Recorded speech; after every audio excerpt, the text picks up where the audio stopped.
Hey there and welcome back to Don't Open That Door. Come along with our triumvirate of terror as we descend into darkness, hurtle into horror, and plunge into peril.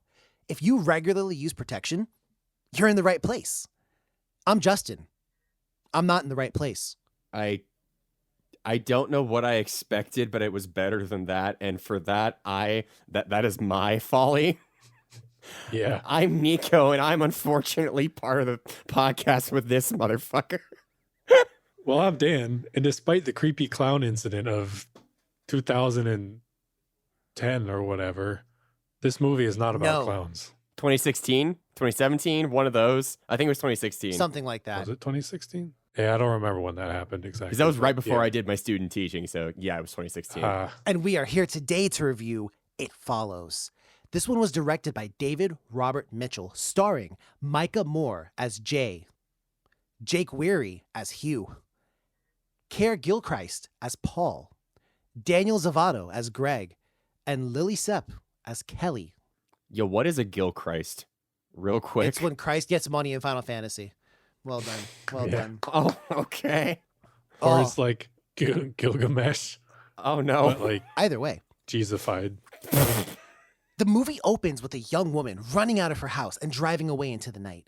She sits alone on a beach and makes one last phone call to her father. The following morning, she is dead, contorted in a gruesome pose.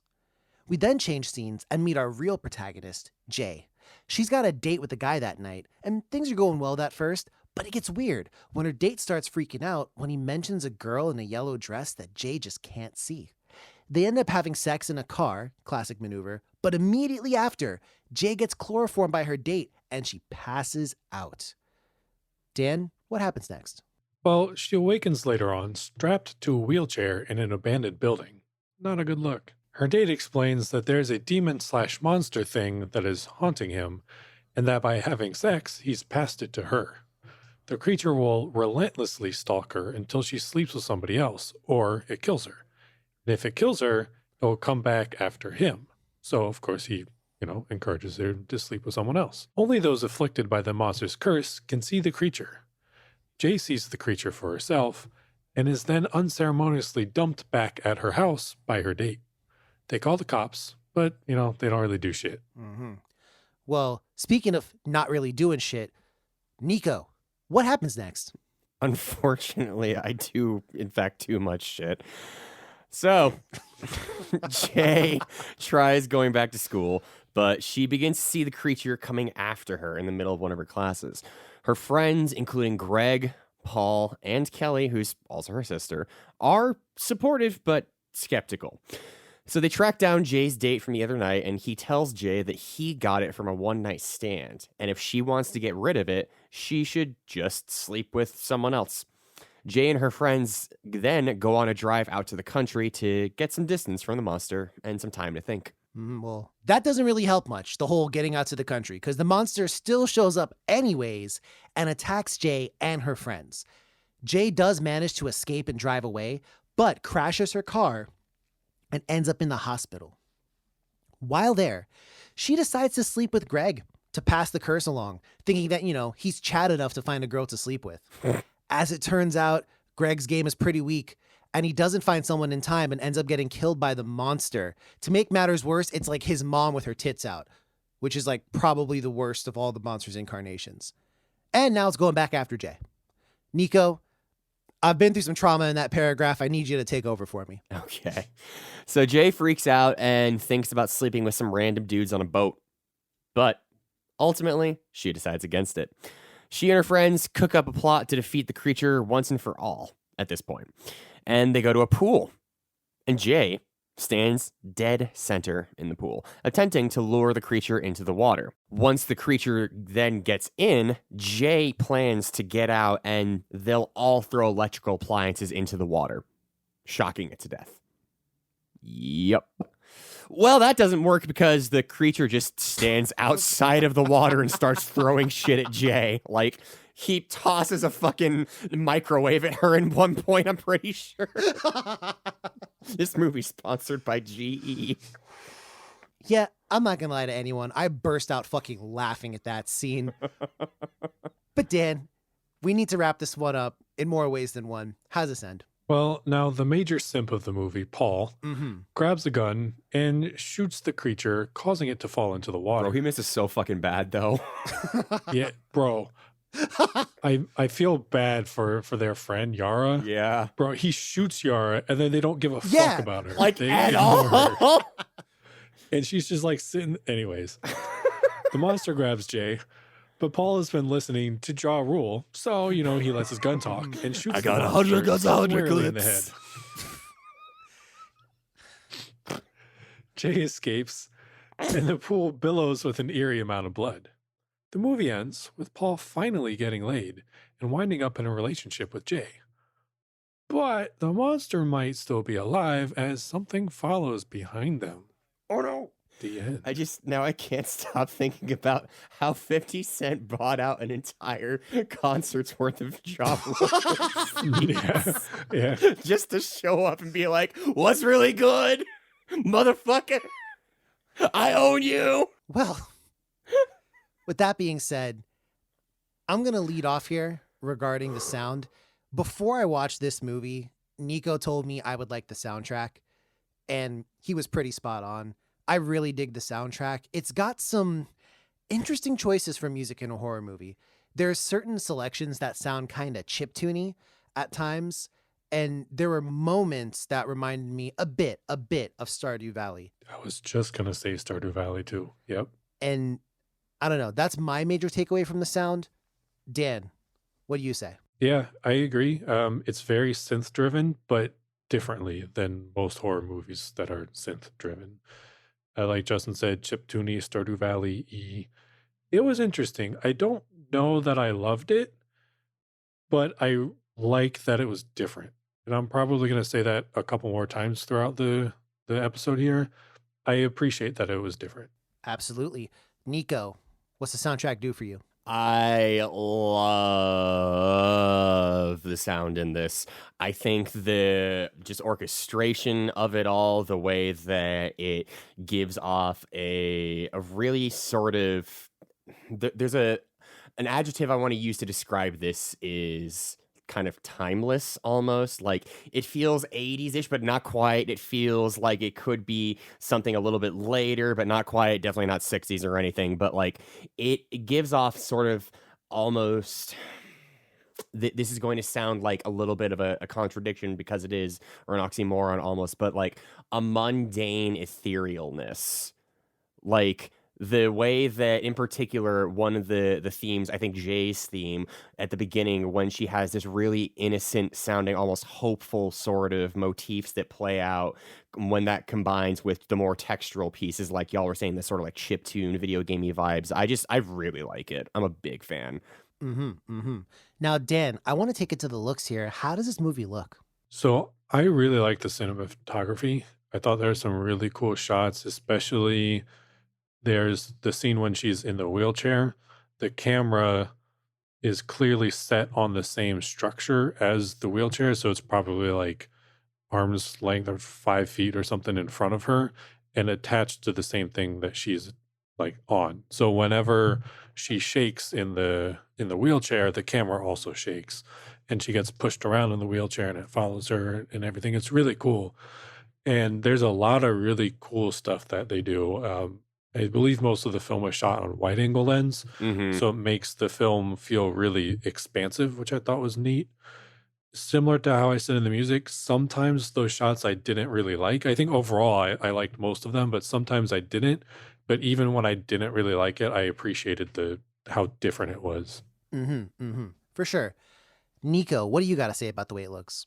So one of the things that I really loved about the cinematography was that they do a lot of complete 360 rotation, panning wides, and it gives a lot of just sort of visual material and really establishes the perspective of a lot of the settings and the scenes. In particular, the first scene that we get, the opening scene, where we see this the first victim of and It Follows, there's just this really disorienting slow pan around and around, and it really gives off an unsettling vibe. And I really like when cinematography is used not just to frame a shot, but to sort of influence the mood of a shot too. And I think this movie does that a lot. Yeah, bro, I'm not gonna lie. When they were spinning the camera that kept rotating, if they had gone like 3 more times, I would have been gone, bro. Your boy would have been like, oh, I can't take it no more. But I agree with what both of you have said. And the only thing I have to add, and I think this is more of a compliment from like a lifting standpoint, but yo, why is Greg's back so fucking brolic? What? Like, he looks like a regular ass dude, and then he must have been doing lat pull downs for like a month straight before he hopped in this movie, bro. Look at Greg's back when he hops into the hospital bed with Jay. Look at Greg's back. This dude's back looks like fucking Goku, bro. I'm trying to figure it out. I'm trying to figure out how he did that. Because, I mean, no disrespect. Like, his muscles is not like that. But then his fucking back.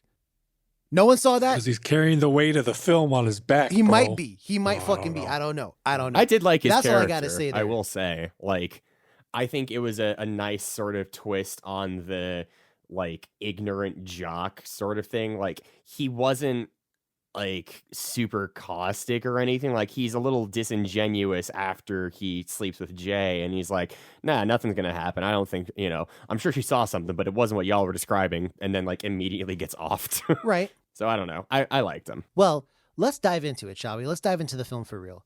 And first off, we got to talk about the themes. Now, there's a lot that the internet has to say about this. Let's start with perhaps the most obvious one, STDs. Do you guys look at this as a film about STDs at all? And again, there's multiple lenses through which you can view anything. So is STDs one of them to you? I think it is, yes. I'm going to cheat a little bit because I read a little bit about the film. Okay. I'm led to believe that the director did not intend for that necessarily. Mm-hmm. However, I do think it very heavily plays into that theme and topic. Right. Okay. That's fair. Nico, what do you see as maybe some themes of this? I'm gonna be honest with you. The main thing was that the sort of viral communicability of how the sort of from, again, It Follows spreads. So I feel like not making that comparison is almost like doing a little bit poorly on a test. Like, of course it's implied there, if not intentionally, then like certainly they have laid down the pieces. So I feel like it's easy enough for us as the viewer to connect those dots. The only other thing that I could think of, yeah, no, it was really just that. So for me, and this was something that kind of immediately jumped out to me. So Jay doesn't get raped because Right. the sex she has with her date is 100% consensual. And it's after that, when she's talking to her date, Hugh, that she gets chloroformed and then she wakes up in the wheelchair. He doesn't do anything to her. He's doing this because he thinks in his head, this is the best way to show her the monster so that she stays and listens to what he has to say. Now, I disagree with that personally because I feel like there was another way you could have talked to her about this. But, Just have a conversation like, hey, so I know we just had a great evening, but just like stick around for like 24 hours. I want you to see something. I feel like Right. I would have been Something like, like- yeah, okay, sure. I'd be willing to spend more time with you. We just had a great night. But nah, my man went all fucking Metal Gear Tactical over here. I'm going to tie her ankles and wrists up and wheel her to an abandoned parking lot yeah. and do some CQC. And I get it. Like he always tells her, I'm not trying to hurt you. I'm trying to help you. I'm trying to show you this. Right. But the problem is that when he takes her back home, that scene literally from the outside looking in without the context of what happened before looks like she just got raped. Mm-hmm. I mean, that's what the cops think. That's what her friends think. And this movie can be viewed, I think, through the lens of sexual assault, especially when there's this, and this is not entirely me. I thought 99% of this, but I, all like Dan, have also read some stuff on the internet. So I do know that the skepticism, the not entirely believing someone of what they've said, and a couple other things lead me to believe that you can view it via that lens. But the funniest part is what Dan said is extremely true, because I don't even know if that's what the director intended for it to be. I saw some rumors that this was meant to be a look at mortality and death Mhm. and life, because there's a part at the very beginning where Hugh, he's playing this game with Jay, and he goes, or she goes, pick someone in this room that you could swap places with, and he wants to swap places with a child because he says, I wonder what it's like to have your whole life ahead of you, or something like that. Yeah. And I thought that was really interesting because that didn't really seem to line up with the rest of the movie, at least with how I saw it. I mean, I agree on the death thing and just the whole concept of it following, and it's sort of an inexorable march towards you that you can't really seem to do anything about. And it's also like a slow march Mhm. towards you, kind of. It's not running towards you. It's not super Yeah. duper aggressive all the time. So I feel like that also plays into the. That's death why I theme. don't really get the like sexual assault as like the thing that it is, because the first scene that we see where there is sex, like, yeah, she God, this sounds bad, she gets drugged afterwards, but like the other sex scenes that we see, it's not like they're violent, really. No. And it doesn't seem like the enemy. This is a wild sentence that I'm about to say. It doesn't seem like rape is the enemy, if that makes any sense. No, it totally does. It totally does. And that's why I texted you. I texted Nico when I was watching the movie because he'd already seen it. And I was like, I don't think that the sexual assault thing, because I was kind of texting in my live thoughts. Mhm. And I said, I don't think the sexual assault thing was really necessary, or even the illusion of sexual assault. And I think there's just multiple ways to see this film. I think that's what it really is. I do think, though, I didn't really think of sexual assault as a theme overall. Like, obviously, that one Right. scene. But, now that you mention it, it could be applicable because I believe knowingly transmitting an STD is considered sexual Oh, assault. 100%. Yeah. is. So if you are knowingly fucking someone to pass on certain death to that person, Mhm. That's just in the first scene, though, when it's not consensual, though. Like, in the rest of the movie, all parties know the terms of engagement. Well, the parties that we know and see, but the whole theme of just passing this on, I mean, he got it from one night stand. That person knew. Right. Paul potentially goes and gets a hooker to fuck and pass it on to there. Jay considers passing it to other people, doesn't. So does it actually happen to the main characters in the movie that way? No, but it's implied that it has happened many times, and those characters still think about it. So I think it's still a theme in that sense. yeah, and not to prolong this too far on this topic, but remember when Greg died? Like, the thing was like kind of Writing him. Yeah, getting true. real sexual with him. We're led to believe that's what their final moments are. So Yeah. same thing with the very first girl. Like, she's, I don't know, she's just posing away. Like, yeah, she could have been fucking. What? Dude, her leg was fucking like broken off. I mean, yeah. I think she was laying down, and that's about it. Yeah. One leg was bent backwards, and the other leg was gone. Okay, well, I guess some of us are more flexible than others. Hey, anyways, that was probably the most scholarly talk we've had on themes in a while. Now, Yeah, honestly. I want to dive into what genre is this movie? Just real quick, Horror. genre. Well, I mean, subgenre of horror. Rom-com. Let's say like psychological, or All right. there's some romance in it. There is, but Dan, you say psychological. That's interesting Yeah. because I view this again as it's a weird crossover in my mind between a creature feature and a possession. Yeah. Because Oh, it almost kind of feels like there's this creature that's going to come after you after a certain amount of time. Like, there's rules behind it. And it's almost like each person is bearing a curse. And then you fuck someone and you pass the curse on to them. And in my mind, that feels possession-y. And I say creature feature, a dash of that in there, because you can actually fight the creature, supposedly. My man Paul came I in disagree. with Paul came in with the folding up chair like he was a wrestler, and he mashed it up with that, and then it mashed him back, like pelted him like 10 feet away. That was funny as fuck, bro. Dude just gets sent flying.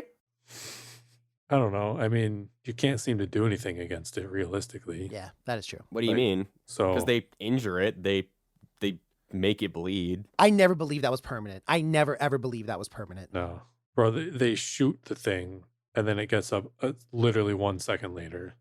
They shoot it in its head, and then 5 seconds later, it's walking around like nothing happened. Like, it bleeds, but did that do anything? Maybe they just need to use better bullets. So, They need those silver well, bullets. I have a theory Yeah. about that actually relates to Dan, but we'll get to that towards no. the end. What? I'm scared. We'll get back to that. Anyways, I want to now talk about the It in It Follows. How do you guys feel about making the villain of a horror movie? We've talked about this before, but I think this is the first time it's been 100% true. We really never see the creature. Ever. Never, ever. But we Aside do, from when it though. takes the form. What do you mean by I mean, We about- definitely do. By that I mean like a monstrous form or something like that. Like, You mean like it always takes the form of a person that the victim knows. right? So that's what we see. But I mean, we don't ever see like a real monster or a super spooky ghost or spirit or something like that. But I think you're assuming that it is a monster. Yeah, I don't think it is a monster. I Well- don't think it's some like polymorphed spider or something. Well, you're right. You're right.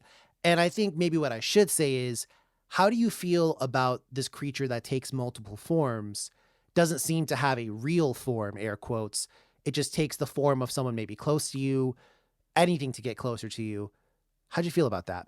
Personally, I'm always a fan of shape changing when it's used well. I think that this is a movie that uses it well. It doesn't make any real arguments against the validity of its abilities, really. Like, particular when right before Greg gets offed, he opens the door to the just repetitive banging from presumably his mom, and he's like, instead of the Greg and the thing having a conversation, there's just a moment of confusion.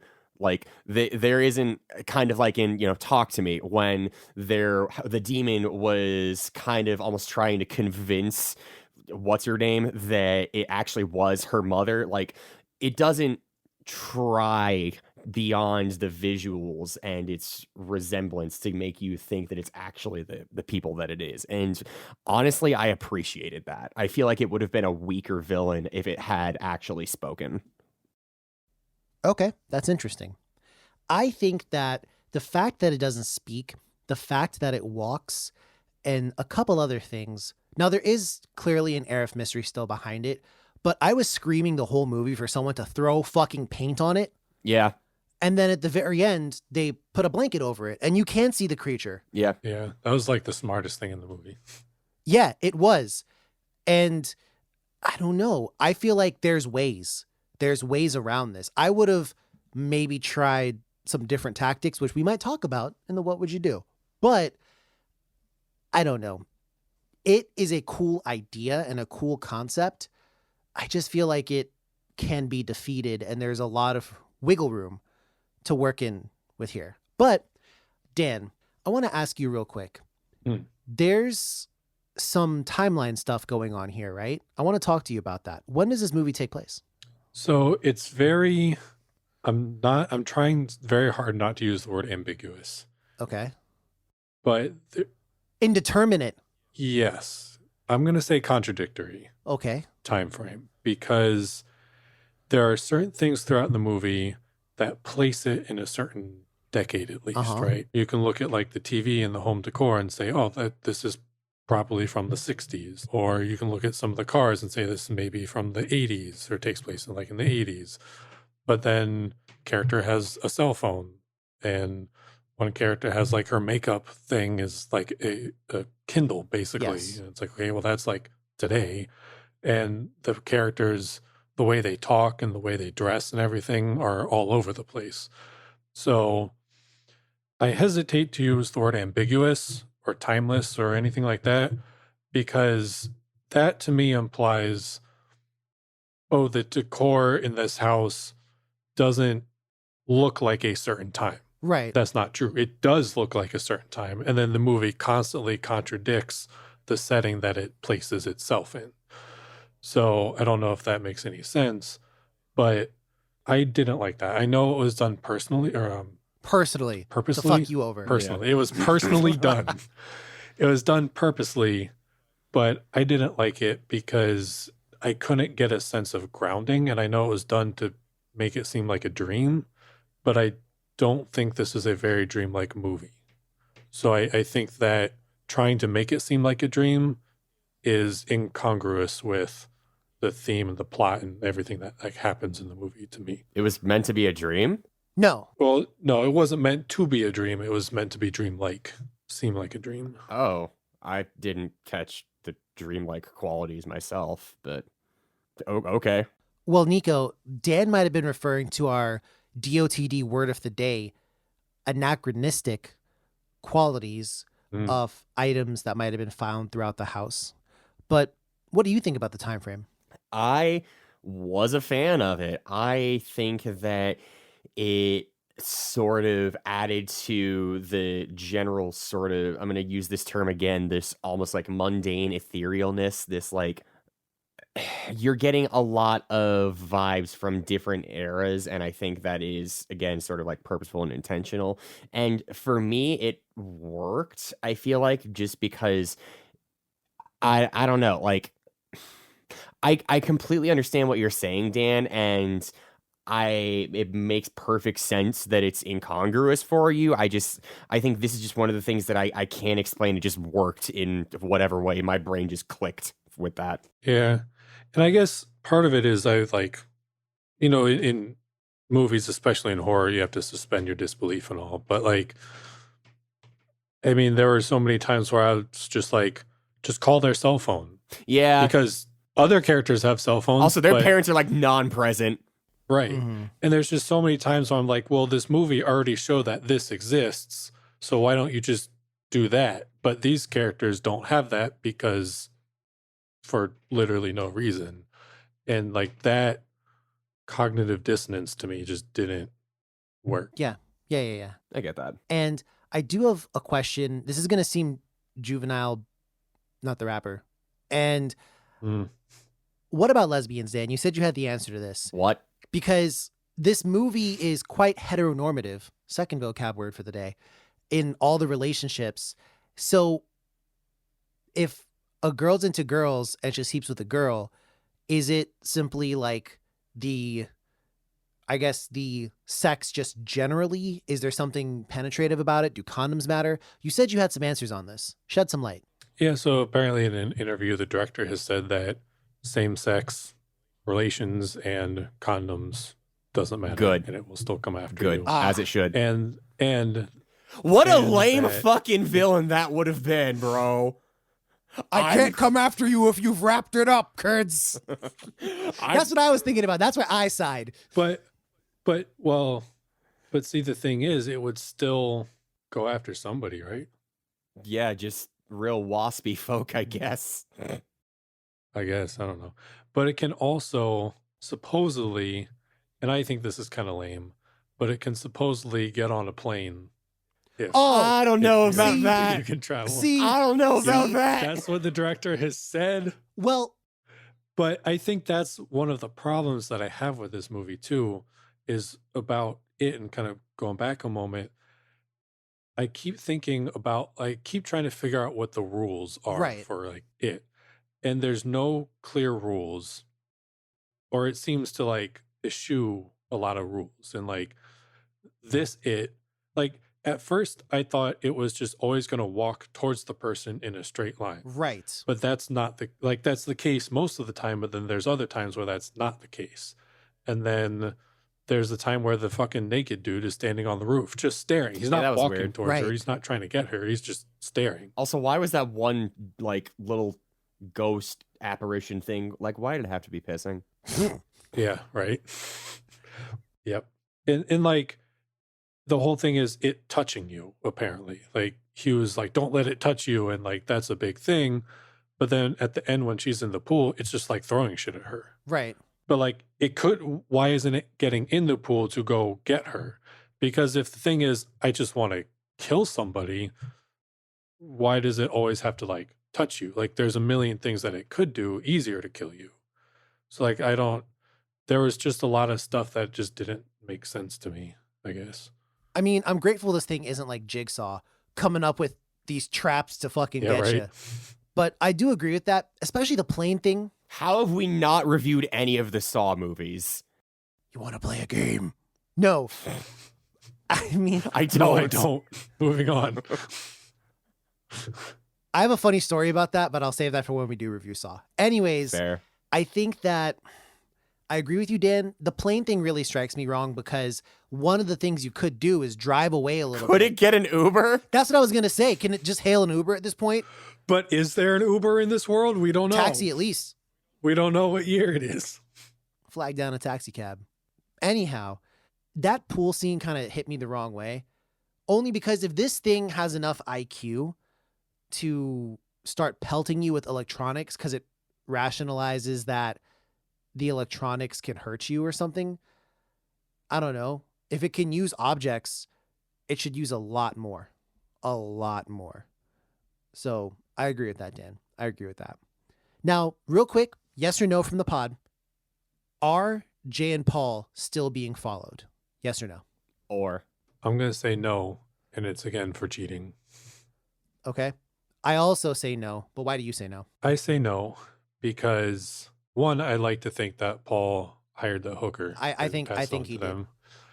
But one little Easter egg that I was reading about is that every time it gets passed, there's a ball. There's like a red ball. So like when it gets passed to her, you know her like window gets smashed. That's by a red ball. Right. There's I can't remember all the instances, but like when she passes it to Greg, I think like when she's staring out the window at night, I guess the ball rolls from her house to his house. Mm. And then when he and dies, then Paul gets blue balls. or not Paul, I meant Greg. No, I'm Yes. fucking yeah, with you. yeah. No, the blue balls for sure. Gotcha. Absolutely. When Greg dies, she's wearing a shirt that has a little girl with a red ball on it. But you don't actually see that because her hair is covering it until Greg dies, and then her hair moves and you can see the ball in her shirt. So that's like a recurring thing. But in the end scene, and I went back and rewatched it, I could not see balls anywhere. I mean, I guess as the legend of the game once said, ball is life. In this case, ball is death. I'm going to say this just real quick. You keep saying ball and Paul, which makes you think of Paul Wall. And Paul Walls. I would just like to point out that the song with that Mexican OT and Paul Wall is fucking fire. If you listeners, if you haven't heard it, you should listen to it. It's very, very catchy. Very, very catchy. Paul Wall still has it. Anyways, Yeah, okay. And now I'm thinking about Sean Paul because his name rhymes with Paul Wall and has the same number of syllables. right then. Somigo salad. Nico, I think they're not being followed for all the reasons Dan said. Balls excluding. Nico, yes or no? They being followed? Again, or. Why I say or? It's such a fucking cop-out answer, but like, I know this is getting a sequel, so like, yeah, probably we know that Micah Monroe, whatever her last name is also in it, so again, yeah, probably. I mean, she could have dodged it. It could have been going for Paul. I don't fucking know. But we know it would have gone for both of them. It doesn't like differentiate. Oh, it certainly does. No, it does. Because Yeah, when it she goes fucked after one Greg, person. yeah, when she fucked Greg, it looked her dead in her face and went back to go after Greg. Okay, no, that's fair. I guess I mean just like, She can see it, yeah, they both can see, yeah. but also I'm wondering if maybe in the sequel, she's almost like Hugh in the sense that she talks to other people about it Mm. rather than it following her. Like she's the, like possession movies, there's always like that one person who like knows their shit. Right. Like I wonder if she's going to play that kind of Maybe. role. Well, Maybe. that's what I was thinking. And also, it makes me kind of feel real quick to harken back to my earlier point about the whole sexual assault thing. When people speak about their experiences, it doesn't just help them, it helps other people too. Mm-hmm. And I think that's another point in that Certainly, metaphorical certainly. direction. But past that, There's a sequel coming out. If there's one thing that you could add or change from this movie to put in the sequel, what would it be? Gritty. Make it grittier? No. Shut the No. fuck up. No, gritty. Oh, just like the monster hitting the gritty got you. Again, no, but Dan. also yes in this case. Gritty hitting the gritty. What if it is actually gritty? What if you doing it the gritty? is in the sequel to It Follows with Gritty, and the they in They Follow is It and Gritty? Buddy cop Wait. horror comedy of the century. Wait. Why can't it from It team up with the It from It Follows, and together they might fight the It from It Comes at Night? I would watch that. I would honestly watch Well, that. that would be a creature feature. Yeah. Too many It's in this world. Anyhow, fuck that whole talking point about the sequel, I guess. So going to the what would you do? Good, because I didn't have an answer. Right. So going to the what would you do, sometimes I got to get creative. Not this time. All right, lads, here it goes. You had a wild night last night. We all live in the same neighborhood. And man, that was a crazy block party. Unfortunately, or fortunately, you hooked up with a person of your choice. Unfortunately, they sat you down and what you thought was going to be a talk about a benign STD turned out to be that this fucking monster's after you. Well, now the monster's after you. What do? Okay, so I got two solutions for this. Okay. Here's my first one, and it is perhaps the most elegant solution that I've had to one of these in the history of our podcast. Big pole. What I mean? You get big pole. Uh-huh. You grab one end of the big pole. Mm-hmm. You hold big pole out. Right. Can't touch you. Uh-huh. Okay, what's your second solution? So my second solution is a lot more fun. Okay.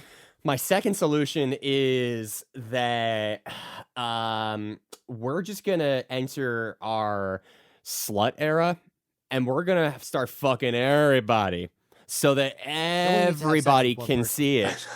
And now that just an everybody can see it, we're gonna beat the fucking brakes off of this thing. You didn't need to do this. Nico, you didn't have to, but okay, that's fair. Dan, bring some class to this fucking podcast. What do? So first, I would go to an island. Okay. I don't know if it can walk through water or It can probably hop a boat. probably. And see, I know that earlier, 5 minutes ago, I was like, oh, it can get on a plane. Right. But me in this scenario would not know that. Right. So I would go somewhere that would be hard to like get to. Mhm. And it seems to just walk. Right. Right. So I would just be like, all right, bet I'm gonna go live in fucking Europe for like 5 years while it walks from fucking the US to Europe. And then after a while, I'd be like, all right, cool. Now I'm gonna go live in fucking Ghana for 5 years while it walks from Germany to Ghana. And then I would just do that. Get you some jollof rice. Yeah. Yeah. So I agree with that wholeheartedly. Now, for me, Nico already kind of used Operation Tinder. That was kind of his whole go through. But Diversify your bonds, my dude. yeah, honestly, See, I would be too scared. Sorry to interrupt you on that, but I would be too scared. Never apologize for After anything, that- Justin. Oh, okay. Because you never know when it's going to come back to you. Mm. Like that person you pass it to might just pull a Greg and just fucking die. And then the next day you're haunted.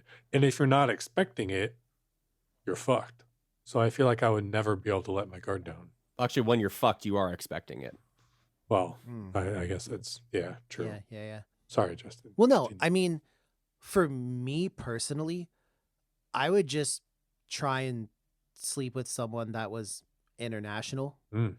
Like, hey, That's a good idea. you're in my city. That's not a bad idea, yeah. Cool. It's a combination of me and Nico there. Yeah, you're in my city. Let's hook up. Oh, by the way, there's like a monster, but you probably don't have to worry about that for a little while. And if you sleep with someone, you'll literally never have to worry about it.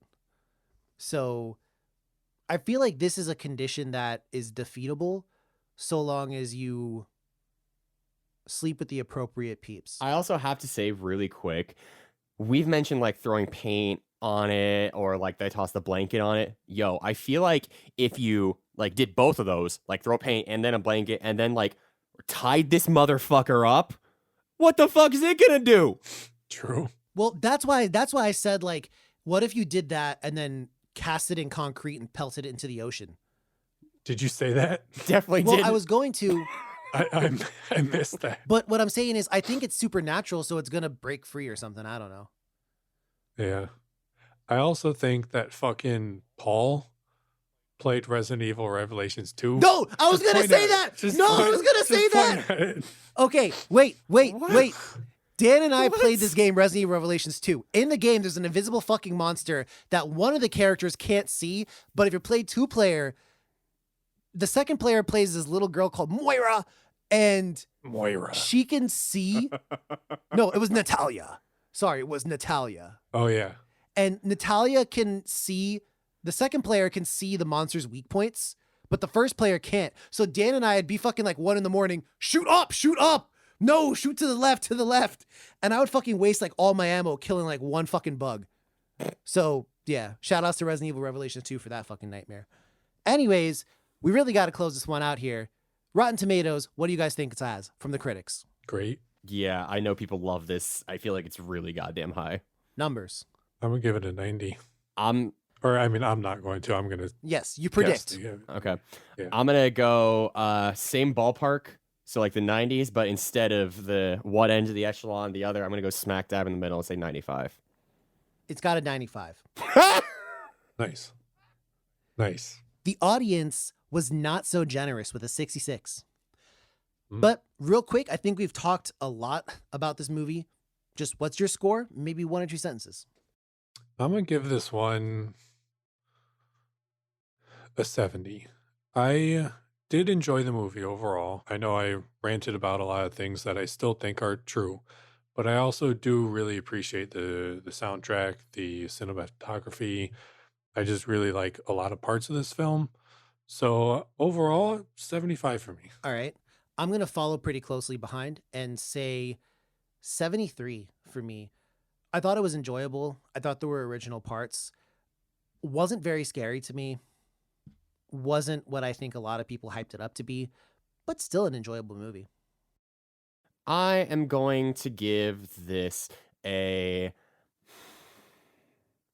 I'm not quite sure. I really, really, really, really, really, really like this, but after, talking with y'all, oftentimes, as happens frequently on this program, I end up changing my mind a little bit. And while I still love it, I am a little bit more critical of it now in the places that were once really glossy and shiny. Now there's a little bit of a smudge there, which isn't to say that it's a bad movie or that I didn't like it. I have watched this multiple times and I will definitely watch this again. It's a great time.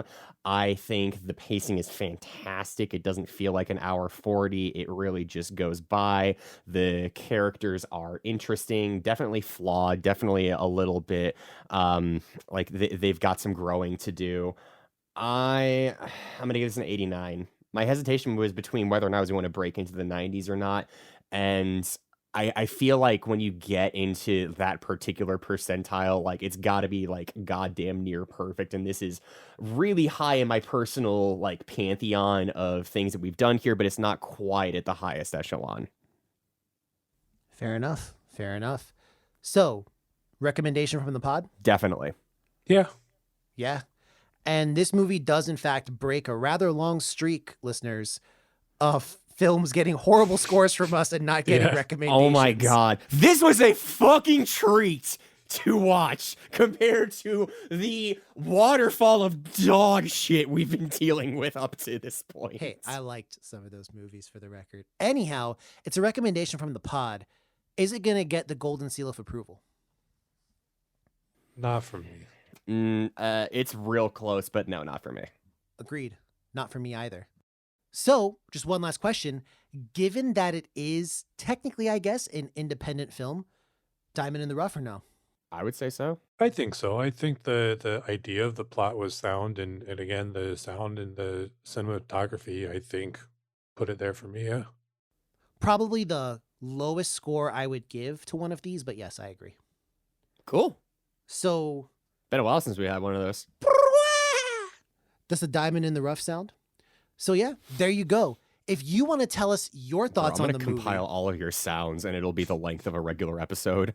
maybe. But if you want to give us your thoughts on this episode or this movie, hit us up. We're on Twitter and Instagram at DOTD Horror. We're also on Facebook. That's Don't Open That Door. Plus, you can check everything we've done on our website, which is dotdhorror.com. Plus, if you like us, drop a positive review. Give us a comment. Tell a friend. Tell the monster from It Follows. Tell someone. Tell your sleep paralysis demon. They're gonna listen. It helps. It all helps. They will. Justin's my personal sleep paralysis demon. Under your bed. So, Hey, Nico, I'm gonna show up outside your house. Joke's on me. He was in my house. so, dear listener, be sure to take care of one another. Pray for me. That too. All joking aside, be safe in your sexual endeavors. But as always, dear listener, don't open that door. Bye.